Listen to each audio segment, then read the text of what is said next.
मैं प्रांशी राठौर और आप देख रहे हैं नेक्स्ट 9 न्यूज़।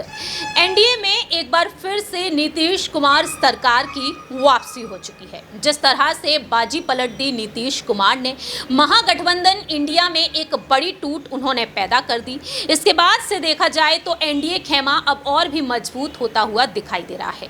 बिहार में इन दिनों एनडीए में तो जश्न का माहौल नजर आ रहा है, लेकिन इंडिया गठबंधन में मुश्किलें बढ़ती हुई नजर आ रही है, क्योंकि राजद प्रमुख लालू प्रसाद यादव के परिवार को जिस तरह से ईडी की तरफ से समन भेजा गया और आज पटना स्थित ईडी कार्यालय में लालू प्रसाद यादव पेश भी हुए हैं, उनसे पूछताछ भी हुई है।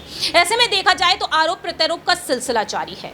लेकिन इसी बीच यहां पर एनडीए गठबंधन पर रुख कर लिया जाए तो इस गठबंधन को लेकर तमाम सवाल भी खड़े हो रहे हैं, क्योंकि जिस तरह से यहां पर तमाम राजनीतिक दल जो एनडीए के साथ जुड़े हुए हैं, बात यहां पर चाहे कर ली जाए दिग्गज नेता चिराग पासवान के बारे में, दावे ये तक किए गए कि नीतीश कुमार के साथ जो उनकी तलखी देखने को मिलती है, क्या वह उस तलखी को स्वीकार कर पाएंगे या फिर नहीं।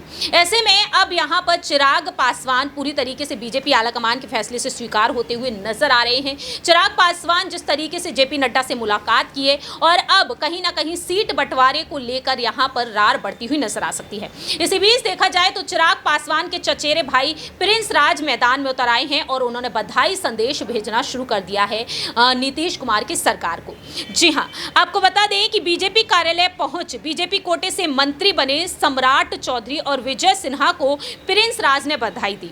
उनका कहना रहा कि उनकी सरकार में जंगल राज पार्ट 2 देखने को मिला, वह बिहार का दुर्भाग्य रहा है। अब एनडीए की वापसी हो गई है, निश्चित रूप से बिहार में बेहतर काम होगा। इस दौरान बड़े भाई चिराग पासवान और नीतीश कुमार के बीच की जो तलखी रही, उन्होंने ये साफ कर दिया कि अब उनकी तरह हम लोग प्रेशर पॉलिटिक्स करना पसंद नहीं करते।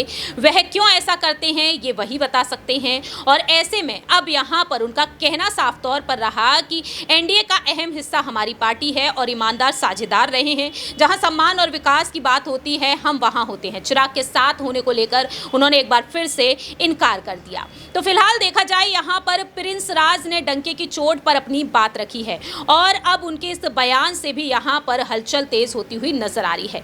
चिराग पासवान संग तलखी पर उन्होंने बात रखी और नीतीश कुमार संग भी। अब आने वाले समय में यह देखना होगा कि आखिरकार एनडीए गठबंधन में लोकसभा सीटों का बंटवारा कैसे होता है, क्योंकि 17 लोकसभा सीटों पर कब्जा है बीजेपी का बिहार में, 16 पर यहां पर जेडीयू का और एक सीट पर यहां पर कब्जा किए हुए बैठी है कांग्रेस पार्टी। तो 40 लोकसभा सीटों पर किस तरीके से अब जीत हासिल करती हुई नजर आएगी भारतीय जनता पार्टी जेडीयू के साथ लोकसभा चुनाव में, यह देखना काफी ज्यादा अहम हो चुका है। और यहां पर चिराग पासवान की पार्टी को कितनी सीटें मिलती हैं, यह देखना भी काफी ज्यादा अहम है। फिलहाल इस खास रिपोर्ट में इतना ही। बाकी की तमाम अपडेट्स के लिए आप देखते रहिए नेक्स्ट 9 न्यूज़।